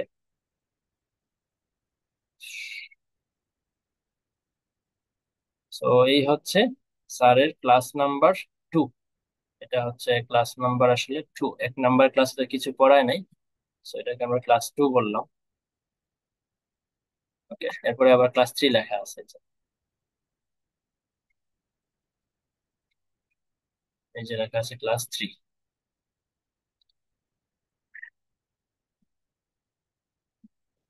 দিব নাকি এখানে? একটু আগাবো, দেখি ক্লাস 3টাও শেষ করে ফেলা যায় কিনা। ক্লাস 3টা খুব বেশি একটা ইয়া না, কঠিন জিনিস না, ম্যাথ, ছোট ছোট ম্যাথ। সো ক্লাস 3তে পড়ানো হয়েছে যে consider the following utility function. একটা ইউটিলিটি ফাংশন আমাদেরকে দিয়ে দিল, আগের ফাংশনটাই মোটামুটি দিয়ে দিছে, এবং আমাদেরকে 4টা ইনভেস্টমেন্ট দিল। একটা ইনভেস্টমেন্টের রিটার্ন হচ্ছে 12, আর একটা হচ্ছে রিস্ক হচ্ছে 30। সেম ভাবে সেকেন্ড একটা ইনভেস্টমেন্টের রিটার্ন রিস্ক দিল 3 নাম্বারের সেটের, 4 নাম্বার সেট, মানে 4টা প্রজেক্ট আমাকে দিল। রিস্ক রিস্ক দেওয়া আছে এবং রিটার্ন দেওয়া আছে। এখন রিকোয়ারমেন্ট হচ্ছে which investment opportunity would be preferable to a risk averse investor. তার মানে কার জন্য আমরা এখন চিন্তা করতেছি? রিস্ক অ্যাভার্স যে ব্যক্তিটা, রিস্ক অ্যাভার্স, তার জন্য এই চারটা অ্যাসেটের মধ্যে কোন অ্যাসেটটা ভালো? তার তার অ্যাভার্সনের লেভেল কত? অ্যাভার্সনের লেভেল হচ্ছে 2। অ্যাভার্সনের লেভেল হচ্ছে কত? 2। তার মানে তার যে রিস্ক টলারেন্সের মাত্রা হচ্ছে 2, বা রিস্কের প্রতি যে তার ভয়, রিস্কের প্রতি যে তার সহ্য ক্ষমতা, এটা হচ্ছে কত? 2। এইরকম একজন ব্যক্তির জন্য এই চারটা ইনভেস্টমেন্টের মধ্যে কোন ইনভেস্টমেন্টটা ভালো, কোনটার জন্য তার ইউটিলিটি বেশি, কোনটা থেকে সে বেশি স্যাটিসফ্যাকশন পায়? আমরা কি করব? প্রত্যেকটা ইনভেস্টমেন্টের জন্য ইউটিলিটি বের করব। তাহলে প্রথমটার ইউটিলিটি কি হবে? এই যে এক্সপেক্টেড রিটার্ন হবে 12 মাইনাস হাফ ইন্টু এ এর মান তো 2 দিয়ে দিছে আমাদেরকে, সিগমার মান বসায় দিব 30, 30-এর উপরে স্কোয়ার হবে, তাহলে একটা ইউটিলিটি আসবে। আচ্ছা, এরপর সেকেন্ড ইউটিলিটিটা বের করবো সেম ভাবে, 15 বসাবো এক্সপেক্টেড রিটার্ন, হাফ এ এর মান তো 2 জানা আছে আমাদের, সিগমার মান হচ্ছে 35। এইভাবে 3 নাম্বারটাও বের করব, 4 নাম্বারটাও বের করব। দেখি কি বের হয়েছে। প্রথমটার বের হয়েছে 0.3, সেকেন্ডটার 0.275, এটার 0.05, এটার 0.0375। এটা 0.05 মনে হয় না হবে, এটা 0.5 হওয়ার কথা। ঠিক আছে, এটা 0.5 হবে ক্যালকুলেশন করলে। দেখি তো, না 0.05, এটা হবে 0.03। এটা ঠিক আছে, এটা হবে 0.03। এখানে একটা জিরো কম পড়ছে। ওকে। তো এই চারটার মধ্যে বেশি কোনটা, সবচেয়ে বড় কোনটা? অবশ্যই 0.05। তো এটা যদি সবচেয়ে বড়, তো আমরা বলবো যে এইটা, এই ইনভেস্টমেন্টটা কি পছন্দ করবে এই ব্যক্তিটা, প্রথম যে ব্যক্তিটা যার রিস্ক অ্যাভার্সন লেভেল 2, তার জন্য সবচেয়ে ভালো ইনভেস্টমেন্ট অপরচুনিটি হচ্ছে কত নাম্বারটা? 3 নাম্বারটা, কারণ এখানে তার ইউটিলিটিটা বেশি। ঠিক আছে, প্রথম কোয়েশ্চেন শেষ। সেকেন্ড কোয়েশ্চেন বলছে সেম জিনিস, যে যার রিস্ক অ্যাভার্সন লেভেল 4, তার জন্য কোনটা ভালো? রিস্ক অ্যাভার্স ব্যক্তি, ইনভেস্টরের রিস্ক অ্যাভার্স, কিন্তু রিস্ক অ্যাভার্স এর মধ্যে তো আবার রিস্ক লেভেল চেঞ্জ আছে। এর মানে এখন বলে দিছে 4, তাহলে সেম কাজ করব, 12% বসাবো, হাফ বসাবো, এর মানটা কত বসাবো? এখন শুধুমাত্র 4 বসাবো, রিস্কের মান বসাবো 30%। সেকেন্ড অ্যাসেটের জন্য সেম, থার্ড অ্যাসেট, ফোর্থ অ্যাসেটের জন্য সেম। করার পরে দেখি ইউটিলিটি কোনটার বেশি আসছে। এটার আসছে 0.06, এটা নেগেটিভে আসছে সবগুলা। -0.06, -0.095, -0.11, -0.165। এই চারটার মধ্যে সবচেয়ে বড় কোনটা? বড় তো অবশ্যই এটা, 0.06, মাইনাস যেহেতু আছে, নেগেটিভে থাকলে মাইনাসটা তো বড় হয়। সো এটাকে আমরা এখন ওই ব্যক্তির জন্য চুজ করব। সো এটা হচ্ছে, এটাতে ওর ইউটিলিটিটা সবচেয়ে বেশি দাঁড়াচ্ছে। 3 নাম্বার যে কোয়েশ্চেন, সেটা হচ্ছে যে রিস্ক নিউট্রাল ব্যক্তিটা, যে যে ব্যক্তিটা রিস্ক নিউট্রাল, তার জন্য কোনটা পছন্দের? তো রিস্ক নিউট্রাল মানে কি? আমরা এ এর মান কত জানি? রিস্ক নিউট্রাল বললে কিন্তু এ এর মান হয়ে যায় 0। তাহলে বসাই, ইউ এর মধ্যে, এই ফাংশনের মধ্যে এখানে আমরা সবার মান বসাবো। 12 বসাইলাম, মাইনাস হাফ এর মান 0, সিগমা স্কোয়ার বসাইলাম 30। তাহলে এটার আনসার কত আসবে? 12ই আসবে, যেহেতু এই অংশটা 0, এর মান তো 0। তাহলে এই অংশটা, ইউ এর মান কত আসবে? 12। এরপরে সেকেন্ড ইনভেস্টমেন্টের জন্য ইউ এর মান কত আসবে? 15। 3 নাম্বারটার জন্য আসবে 21, 4 নাম্বারটার জন্য আসবে 24। তাহলে এই চারটার মধ্যে সবচেয়ে বেশি রিটার্ন কোনটাতে? 24-এ। তাহলে ইনভেস্টমেন্ট 4 হচ্ছে এই ব্যক্তিটার জন্য পছন্দনীয় ইনভেস্টমেন্ট অপরচুনিটি। সো এই যে দেখে কি লিখছে, যেহেতু risk level risk neutral, so এর মান 0। তো এর মান যেহেতু 0, তো সে হচ্ছে বেশি রিটার্ন যেটাতে, সে সেটাকে পিক করবে। 4 নাম্বারের রিটার্ন বেশি, সে ওইটাকে নিয়ে নিল। ঠিক আছে, এখানে স্যার ওইভাবে ম্যাথ করে দেখায় নাই, এর মান 0 বসায় বসায় সবগুলা বের করে দেখায় নাই। চাইলে দেখায় দেওয়া যাবে, অথবা না করেও একটা এক্সপ্লেনেশন দিয়ে বললেই হবে যে এর মান তো 0, সো রিস্ক রিস্ক তো তার কাছে কোনো কনসার্নের বিষয় না, সো রিটার্ন যেখানে বেশি ওইখানেই সে ইনভেস্ট করবে। তো রিস্ক নিউট্রাল যে ব্যক্তিটা আছে, সে হইতেছে রিটার্নটা, হায়ার রিটার্নের দিকে তাকাবে শুধু। হায়ার রিটার্ন যেখানে বেশি, সে ওইটাকেই চুজ করবে। এরপরে আসতেছে 4 নাম্বার কোয়েশ্চেন, যে which investment opportunity would be preferable by the risk seeking investor. Risk seeker, risk lover, যে রিস্ক লাভার ব্যক্তিদের এ এর মান হয় মাইনাসে। রিস্ক লাভারদের এ এর মান কি কিসে হয়? মাইনাসে হয়। সো এখানে তো মাইনাসের মানটা আসলে কত, এ এর মানটা তো দেওয়া নেই, ঠিক না? এ এর মানটা দেওয়া নেই। সো যেহেতু দেওয়া নাই, সো এক্ষেত্রে আমরা অন্য একভাবে স্ট্র্যাটেজি করে ট্রান্সফারটা বের করতে হবে। এ এর মান দেওয়া থাকলে তো এ এর মান সবগুলোর জন্য এ এর মান বসাইতাম, বসাই দিয়ে দেখতাম যেটাতে ইউ বেশি সেটাকে আমরা চুজ করে ফেলতাম। কিন্তু যেহেতু এ এর মান এখানে প্রশ্নটা তো দেওয়া নাই, তো আমাদের রিস্ক সিকারের ক্যারেক্টারিস্টিক্স চিন্তা করে একটা ইনভেস্টমেন্ট আমাদেরকে পিক করতে হবে। সো রিস্ক সিকার যিনি, তার ক্যারেক্টারিস্টিক্স কি? সে হইতেছে রিস্কও বেশি নেয়, রিটার্নও বেশি চায়, এরকম বিষয়টা না? রিস্ক সিকার কিন্তু রিস্ক বেশি চায়, ম্যাক্সিমাইজ করতে চায় রিস্ক এবং রিটার্ন দুইটাকে। আমরা উপরে পড়ে আসছি বক্সটাতে, এই যে রিস্ক সিকার, তার উদ্দেশ্য কি? উদ্দেশ্য হচ্ছে ম্যাক্সিমাইজ করা রিটার্ন এন্ড রিস্ক। রিস্ক এবং রিটার্ন দুইটাকেই সে ম্যাক্সিমাইজ করতে চায়। তাহলে এই চারটার মধ্যে কোনটাতে রিস্ক রিটার্ন দুইটাই বেশি? 24, 24 হচ্ছে সবচেয়ে বেশি রিটার্ন, এবং 45 হচ্ছে সবচেয়ে বেশি রিস্ক। সো 4 নম্বর যে কোয়েশ্চেন, সেটার আনসার হচ্ছে ওই ব্যক্তিটার জন্য 4 নম্বর ইনভেস্টমেন্টটাই হচ্ছে উপযুক্ত। তো এই গেল 1 2 3 4। এখন আসতেছে সেকেন্ড ক্লাসের সেকেন্ড সেকেন্ড ক্লাসের সেকেন্ড ইস্যু, ইস্যু 2। ইস্যু 2 তে বলতেছে ইউটিলিটি ফাংশন থেকে এখন আমরা ইনডিফারেন্স কার্ভটা বের করবো আর কি। এটা দিয়ে কি বুঝাইছে?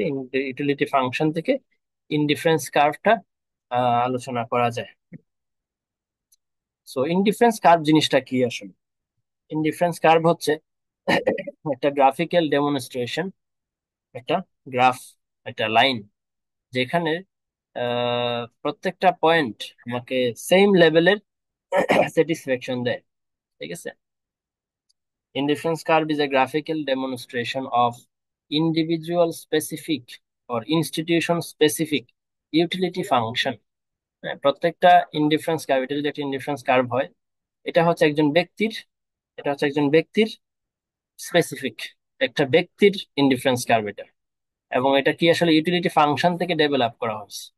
এই যে কার্ভটা আসলে ইউটিলিটি ফাংশন থেকে ডেভেলপ করা হয়েছে, that represents the trade off between return and risk. এটা আসলে রিস্ক এবং রিটার্নের মধ্যে একটা ট্রেড অফ বোঝায়। হ্যাঁ, যে কত রিস্কে কত রিটার্ন আসবে, বা রিস্ক এত নিলে কত রিটার্ন পাওয়া যাবে। এই জিনিসগুলোকে গ্রাফিক্যালি দেখায় হচ্ছে ইনডিফারেন্স কার্ভ। এবং ইনডিফারেন্স কার্ভের প্রত্যেকটা পয়েন্ট, এই যে একটা ইনডিফারেন্স কার্ভ আঁকলাম, এটার প্রত্যেকটা পয়েন্ট সেম লেভেলের স্যাটিসফ্যাকশন দেয়, ঠিক আছে? এটার প্রত্যেকটা পয়েন্ট সেম লেভেলের স্যাটিসফ্যাকশন দেয়। আচ্ছা, এরপরে আসতেছে it is a continuous curve. এটা continuous curve with no breaking point, মানে বিষয় কার্ভটা তো সোজা ডিরেক্ট এইভাবে কন্টিনিউয়াস। কার্ভটা তো এরকম না যে ভাঙ্গা ভাঙ্গা, এই আবার এখান থেকে স্টার্ট, এরকম তো না, মাঝে কোনো ভাঙ্গা নেই। এই জন্য বলছি it is a continuous curve with no breaking point, whereby all the combinations results in the same level of satisfaction. সেটা তো বলছি যে প্রত্যেকটা point same level of satisfaction দেয়।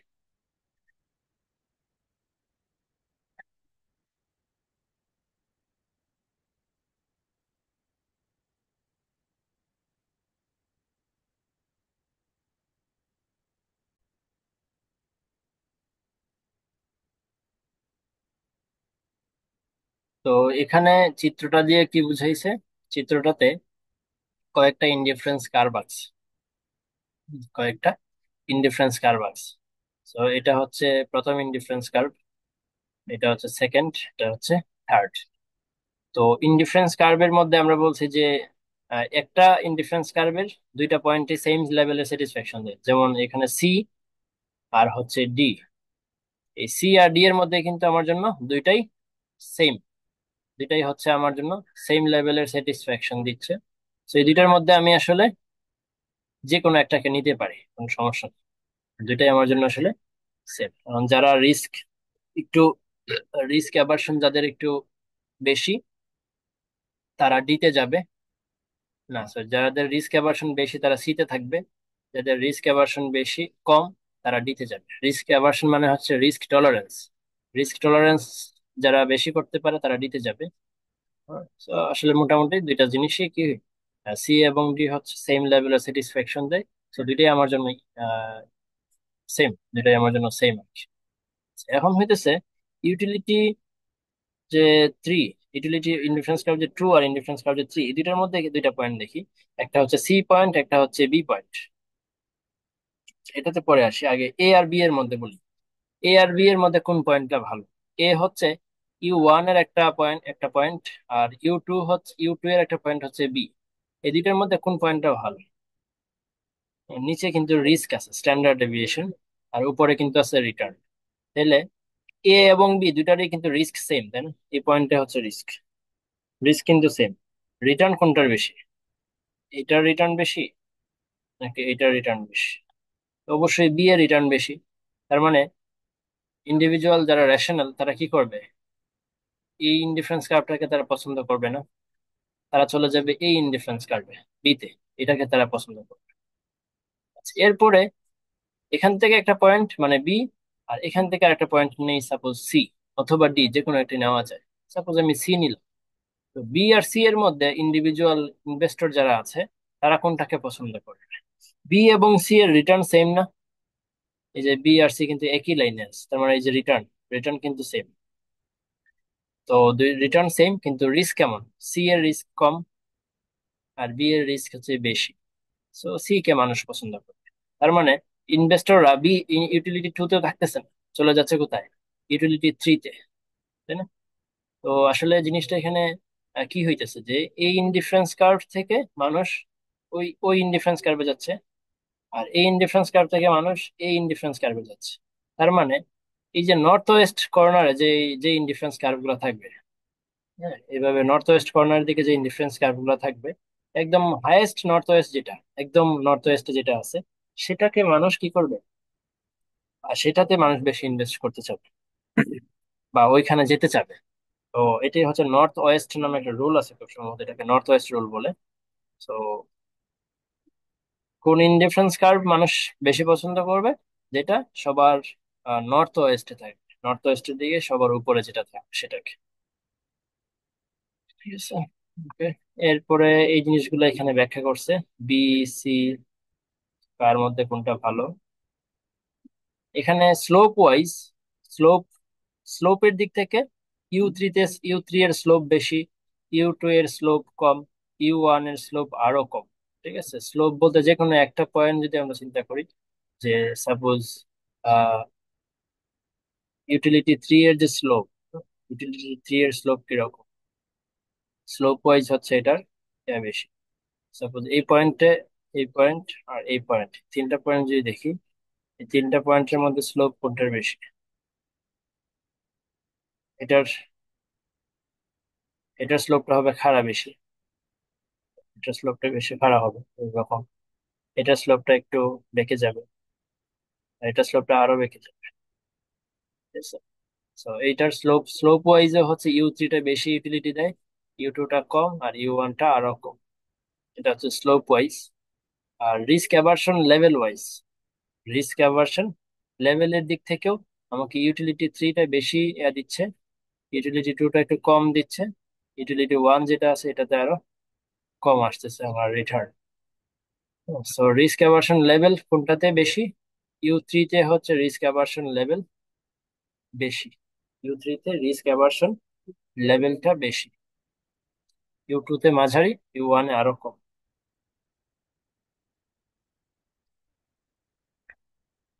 রিস্ক অ্যাভারশনটা কোন দিক থেকে যদি একটু বলা যায়, সেটা হচ্ছে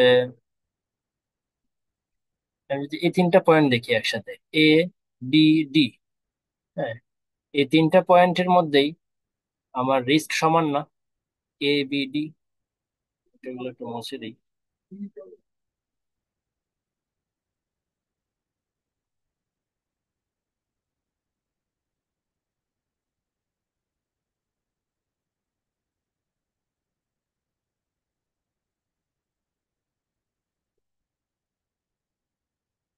এই তিনটা পয়েন্টেরই আর রিস্ক কিন্তু সমান, কিন্তু রিটার্ন কোনটার বেশি? এটার বেশি, এটা রিটার্ন সবচেয়ে বেশি।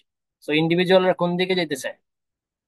ওই ডি তে তো সবাই ইনভেস্ট করবে, তাই না? সো এটাই বলছে যে ডি তে যে যাবে তার রিস্ক অ্যাভারশন অবশ্যই কি বেশি, রিস্ক টলারেন্স, রিস্ক টলারেন্স বেশি,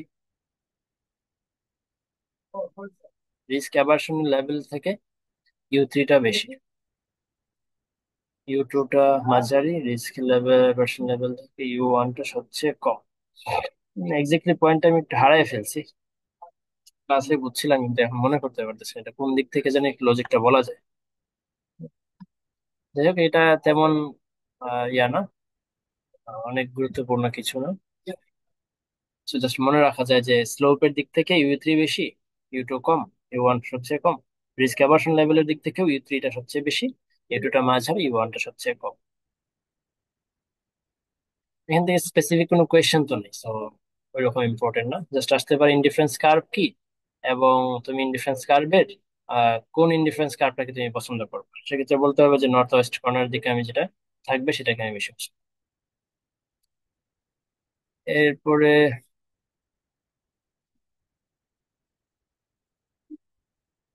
যে এগুলা, তো এই চিত্রটা তো আমি আঁকছিলাম, মাঝখানে যেটা গ্যাপ, ইনডিফারেন্স কার্ভ তো এরকম হয় না, এর মাঝখানে কোনো গ্যাপ থাকবে না।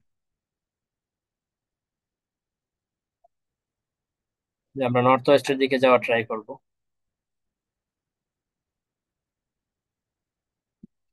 ওকে, স্যার ওই রকম আলোচনা করে না এই জিনিসগুলো নিয়ে। তো এখন হচ্ছে ইস্যু 3, যেটা হচ্ছে capital allocation line, capital allocation line.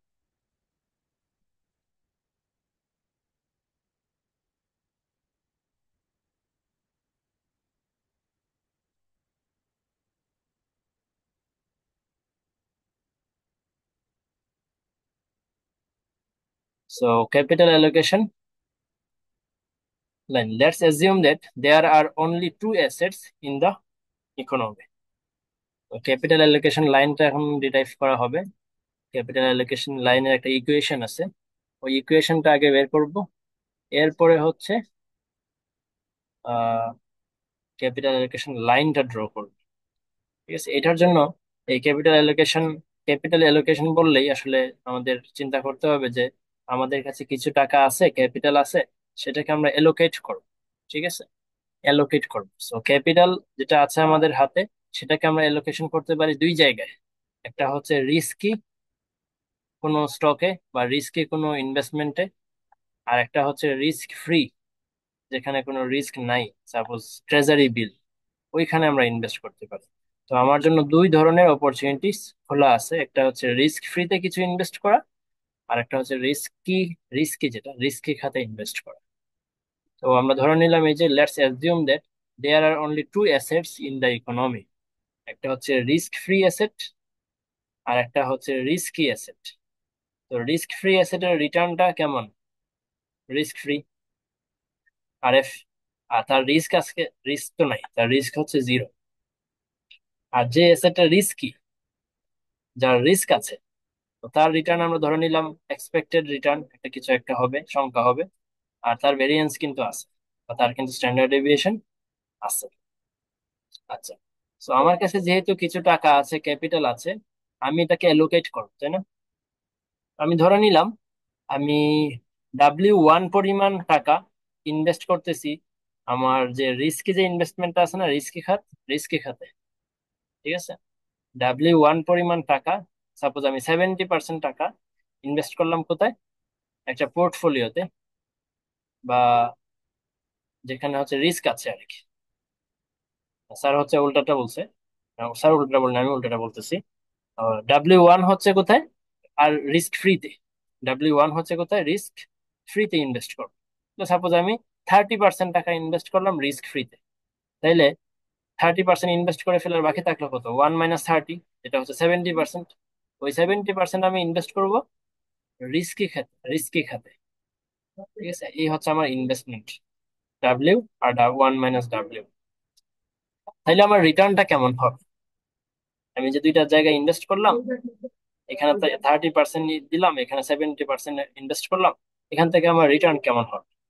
তাহলে এই W1 দিয়ে গুণ দিব আমার যে রিস্ক ফ্রি রিটার্ন সেটাকে, আর আমার যে রিস্কি যে ইনভেস্টমেন্টটা আছে সেটার ওয়েট দিয়ে গুণ দিব সেটাকে। তো এই দুইটা যোগ করলে আমার আসতেছে পোর্টফোলিওর রিটার্ন। পোর্টফোলিওর রিটার্ন চলে আসবে। এটাকে বলতেছি আমরা ইকুয়েশন 1।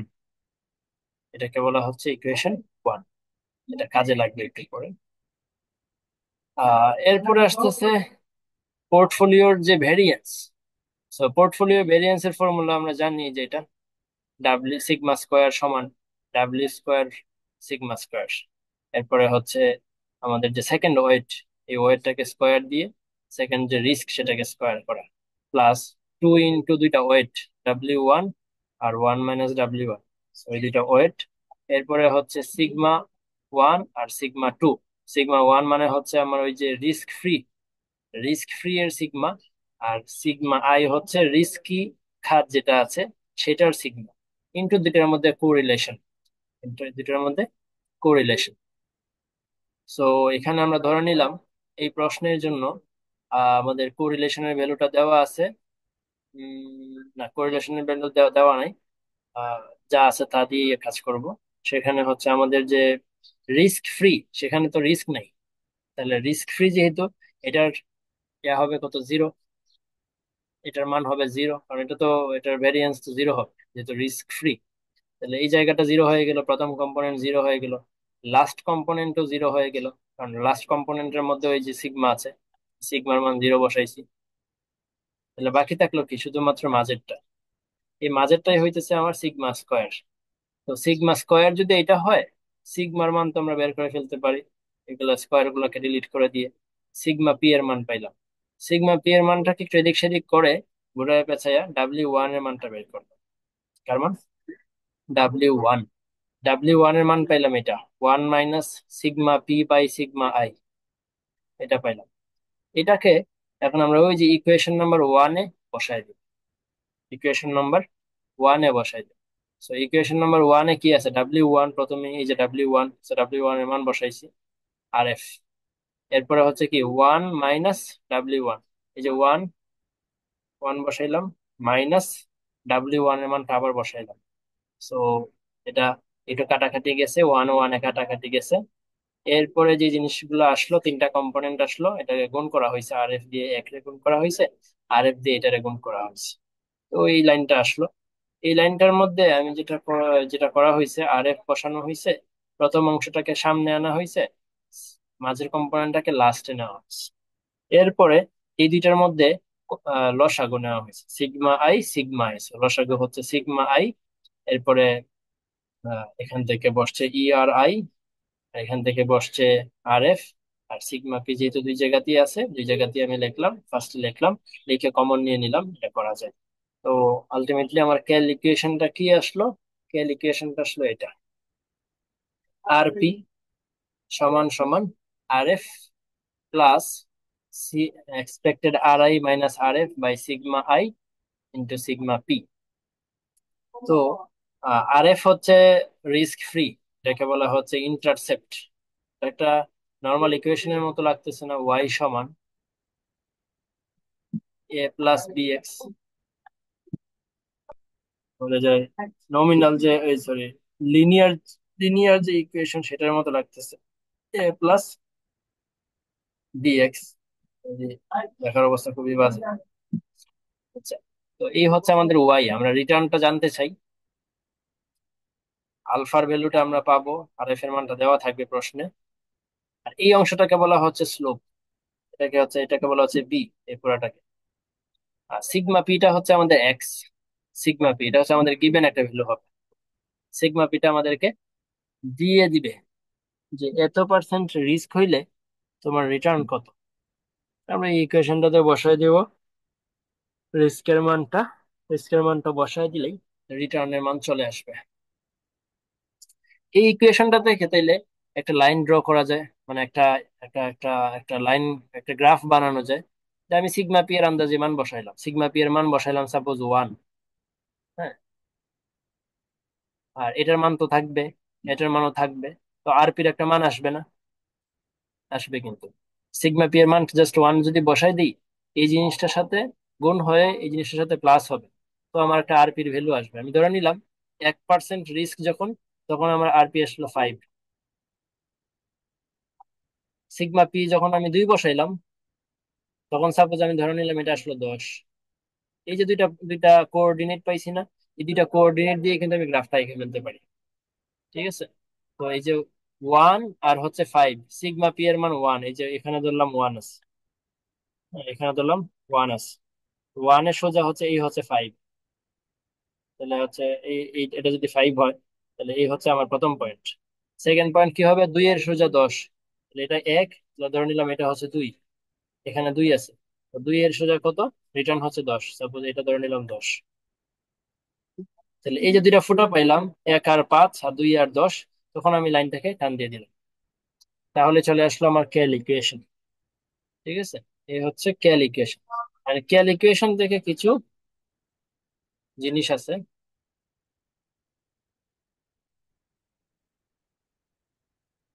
কেএল ইকুয়েশনটাতে কিছু জিনিস বোঝার আছে। সেটা হইতেছে, এখানে আমি যদি 2 নাম্বার পয়েন্টটা চিন্তা করি,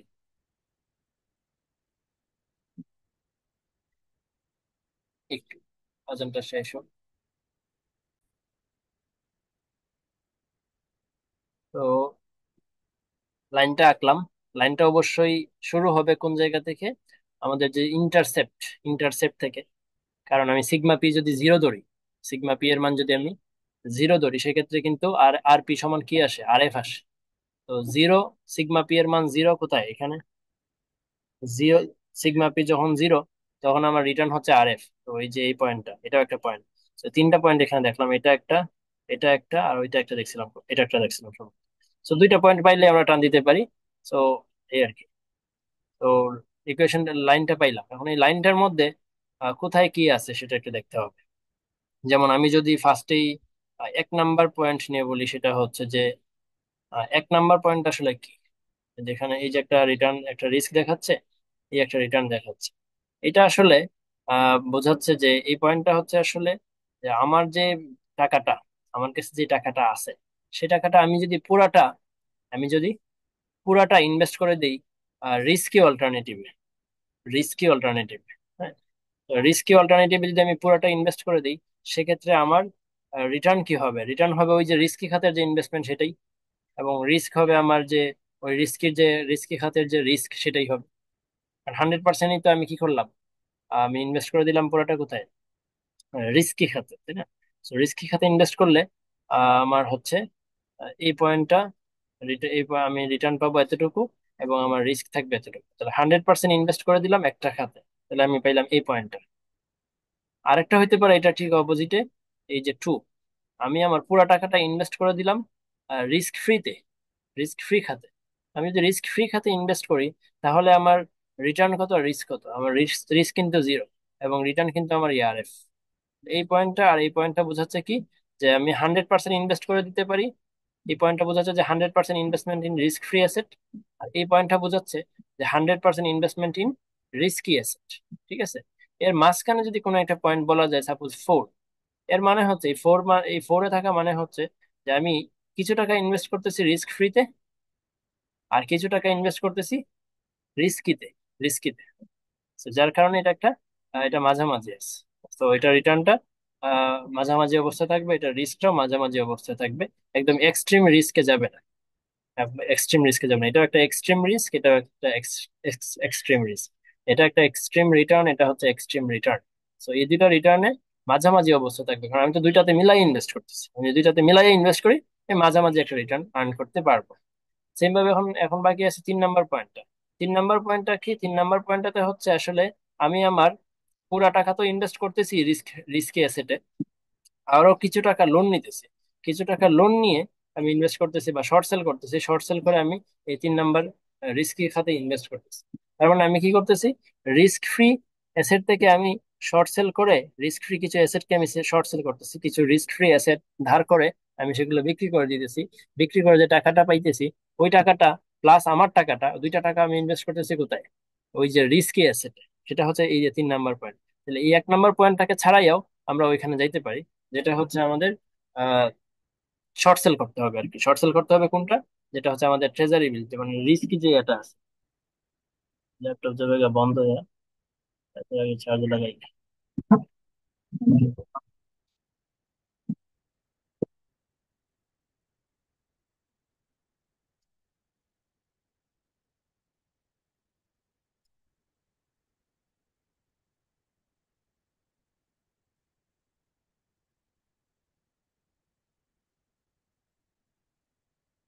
এই যে পয়েন্ট পয়েন্ট 3 নিয়ে এই জিনিসটা বললো, 100% plus, 100% plus allocation in risky asset by short selling the risk free asset.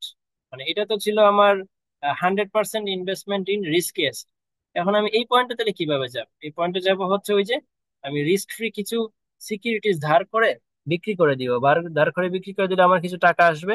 ওই টাকাটা প্লাস আমার নিজের টাকাটা ইনভেস্ট করে ফেলবো এই রিস্কি অ্যাসেটে। ঠিক আছে, এখানে কারা যাবে? যারা যাবে তারা, তাদেরকে বলা হবে এরা খুবই রিস্ক পছন্দ করে, রিস্ক লাভার। ঠিক আছে। মাঝামাঝি যারা থাকবে তাদেরকে আমরা বলবো যে রিস্ক অ্যাভারশনটা তাদের হচ্ছে একটু বেশি আর কি।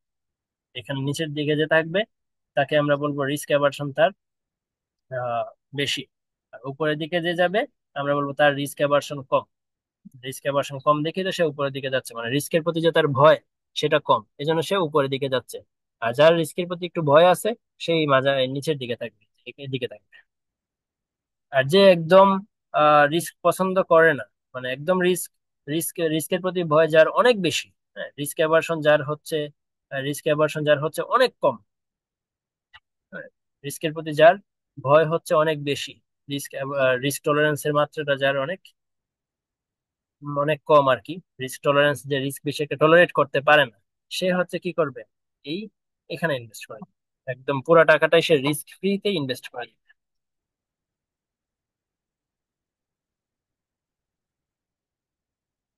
তাহলে এখানে ইনভেস্ট করবে এখন ব্যক্তিটা যে যার হচ্ছে লো রিস্ক অ্যাভারশন, লো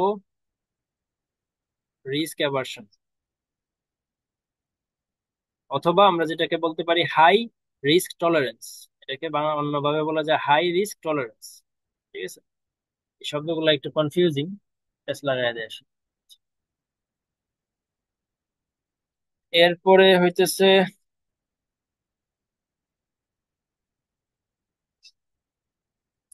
ক্যাপিটাল অ্যালোকেশন লাইন আর যে ইনডিফারেন্স কার্ভ, এই দুটাকে একত্রে নিয়ে আসে, যেটাকে একত্রে নিয়ে আসে। এখানে হচ্ছে এই যে ইস্যু 4, এই জায়গাটাতে এটা করা হয়েছে যে আমাদের যে ক্যাপিটাল অ্যালোকেশন লাইন এবং ইনডিফারেন্স কার্ভ, এই দুটাকে একত্রে নিয়ে আসা হয়েছে। আচ্ছা, সো ক্যাপিটাল অ্যালোকেশন লাইন তো হচ্ছে এই যে সোজাটা টান দিয়ে দিলাম। আর ইনডিফারেন্স কার্ভ, এটার আশেপাশে অনেকগুলো আঁকা যায়। একদম নিচের যে ইনডিফারেন্স কার্ভটা, এগুলো এটাতে এটা হচ্ছে IC1, এরপর আছে IC2, এরপর আছে IC3, IC4। তো এই আমরা তো জানি যে সবাই কি করতে চায়, ইনডিফারেন্স কার্ভ যেটা একদম উপরে আছে সেটাকে সবাই পছন্দ করে, মানে ওই দিকে যাইতে চায়। ডি পোর্টফোলিওটাতে, মানে ডি তে সবার ইনভেস্টমেন্ট আসতে হয়, ডি তে সবাই ইনভেস্ট করতে চায়। কিন্তু কথা হইতেছে ডি তে কি ইনভেস্টমেন্ট করা যাবে কি? যাবে না, কারণ এটা হচ্ছে আমার যে ক্যাপিটাল এলোকেশন লাইন সেটার উপরে চলে গেছে। ওইটা তো আসলে ইনফিজিবল। আমার ক্যাপিটাল আছে যত টাকা, সেই তত টাকাই তো আমি ইনভেস্ট করবো, তাই না? সো ক্যাপিটালের বাইরে তো যাওয়া যাবে না। তো এই যে ইনডিফারেন্স কার্ভটা ডি, যে IC4 যেটা, এটা হচ্ছে ইনফিজিবল, কারণ এটা আমার ক্যাপিটাল অ্যালোকেশন লাইনের ধরা ছোঁয়ার বাহিরে চলে গেছে। তো এটা ইনফিজিবল। আর নিচের যে দুইটা, এই দুইটা সাব অপটিমাল, এই দুইটা অপটিমাল। কারণ এই দুইটা থেকে তো ভালো রিটার্ন দেয় হচ্ছে IC3, এই দুইটা থেকে, নিচের দুইটা থেকে IC3 তে হচ্ছে বেশি রিটার্ন। সো রেশনাল ইনভেস্টররা IC1 এবং 2 কে পছন্দ করবে না, ওরা সবাই চলে যাবে IC3 তে। তো আমার অপটিমাল ইনডিফারেন্স কার্ভ হইতেছে IC3, IC3। এখন এই ইনডিফারেন্স কার্ভ গুলো হয়তো বা একজন নির্দিষ্ট ব্যক্তির, হ্যাঁ, আমরা চাইলে আর একটা ইনডিফারেন্স কার্ভ এখানে রাখতে পারি। এই হচ্ছে আর একজন ব্যক্তির ইনডিফারেন্স। এটা আছে মনে হয় পরে আছে, আমি আর এক্সপ্লেন না করবো। তো এটা হচ্ছে একজন ব্যক্তির এই যে চারটা ইনডিফারেন্স কার্ভ, সাপোজ চারটার মধ্যে সে কোনটাতে যাওয়ার জন্য ট্রাই করবে, হাইয়েস্টটাতে যাওয়ার ট্রাই করবে। কিন্তু একদম উপরটা তো ইনভিজিবল, তো উপরটাতে সে যাইতে পারবে না, সে হচ্ছে এইখানে থাকবে। তো এখন দেখবো যে মাল্টিপল ইনভেস্টর, দুই দুই তিনজন ইনভেস্টর যদি থাকে, সেক্ষেত্রে সে কি মানে তারা কোথায় ইনভেস্টমেন্টটা করবে আসলে। তো এই যে আহ, এটা হচ্ছে ক্যাপিটাল অ্যালোকেশন লাইন, ঠিক আছে, এটা হচ্ছে একটা ক্যাপিটাল অ্যালোকেশন লাইন। তো এই হচ্ছে একজন ইনভেস্টর, যে ইনভেস্টর আসলে তার ইনডিফারেন্স কার্ভটা ক্যাপিটাল অ্যালোকেশন লাইনকে টাচ করতেছে। তার জন্য ইনডিফারেন্স কার্ভ আরো আঁকা যায় এখানে, যে এই আর একটা ইনডিফারেন্স কার্ভ আঁকলাম, এই আর একটা ইনডিফারেন্স কার্ভ আঁকলাম, উপরে আরো একটা আঁকলাম। তো এই চারটা ইনডিফারেন্স কার্ভের মধ্যে তার জন্য ভালো ইনডিফারেন্স কার্ভ হবে অবশ্যই এটা, যেটা আগে থেকেই লেখা আছে, ঠিক আছে। তো এটা ইফরাদের নাম লেখা আছে, তো এটা হচ্ছে ইফরাদের ইনডিফারেন্স কার্ভ। নিচে দুইটা তার জন্য সাব অপটিমাল, আর উপরটা হচ্ছে তার জন্য ইনফিজিবল।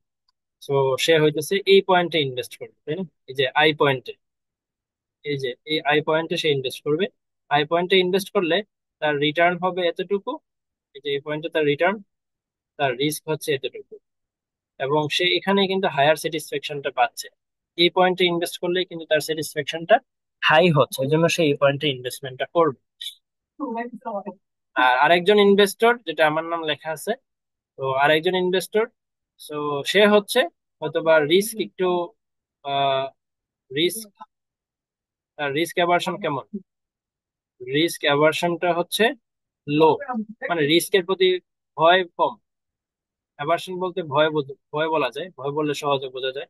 তার রিস্ক অ্যাভারশনটা কেমন, কম। যেহেতু তার রিস্ক অ্যাভারশনটা কম, সে কি করবে, ওই যে রিস্কেতে ইনভেস্ট করবে বেশি। এদিকে আসা মানে কি, নিচের দিকে ইফরাত কিন্তু এই বেশিরভাগ ইনভেস্ট করতেছে আরএফ এ, বেশিরভাগ ইনভেস্ট করতেছে আরএফ এ, কারণ সে আরএফ এর কাছাকাছি। তো সে কিন্তু বেশি আরএফ এ রিস্ক ইনভেস্টমেন্ট করতেছে, আরএফ। আর আমি কি করলাম, আমি হচ্ছে ওই যে ক্যাপিটাল লাইনের উপরের দিকে চলে গেলাম, একদম শেষের দিকে চলে গেলাম। এদিকে আসা মানে কি, এদিকে আসা মানে হচ্ছে আমার ইনভেস্টমেন্ট বেশিরভাগ কোথায় যাচ্ছে, এই যে রিস্কি অল্টারনেটিভে। সো আমার রিস্ক অ্যাভারশনটা কেমন, কম। আমার রিস্কের প্রতি ভয় আমার কম, তো এজন্য আমি হচ্ছে এই যে উপরের দিকে চলে আসি। তো এরকম কোন ব্যক্তি কোথায় থাকবে, সেটা আসলে ডিপেন্ড করে তার রিস্ক অ্যাভারশনের মাত্রার উপর। হ্যাঁ, এই যে ক্যাপিটাল এলোকেশন লাইনের প্রত্যেকটা পয়েন্টে এক একজন ব্যক্তি থাকতে পারে। যে সে কোন পয়েন্টে থাকবে, এটা এখন তার রিস্ক অ্যাভারশন লেভেলের উপর ডিপেন্ড করে। যার রিস্ক অ্যাভারশন কম, সে উপরের দিকে যায়, যার রিস্ক অ্যাভারশন বেশি, সে নিচের দিকে থাকে। ঠিক আছে, এই হচ্ছে ইউটিলিটি ফাংশন এবং ক্যাপিটাল অ্যালোকেশন লাইন একসাথে হইলে কি হয় মাল্টিপল ইনভেস্টরের ক্ষেত্রে। তো এই হচ্ছে ক্লাস 3, তাহলে 2 আর 3 শেষ হলো এই লেকচারে। এরপর আসবে ক্লাস 4।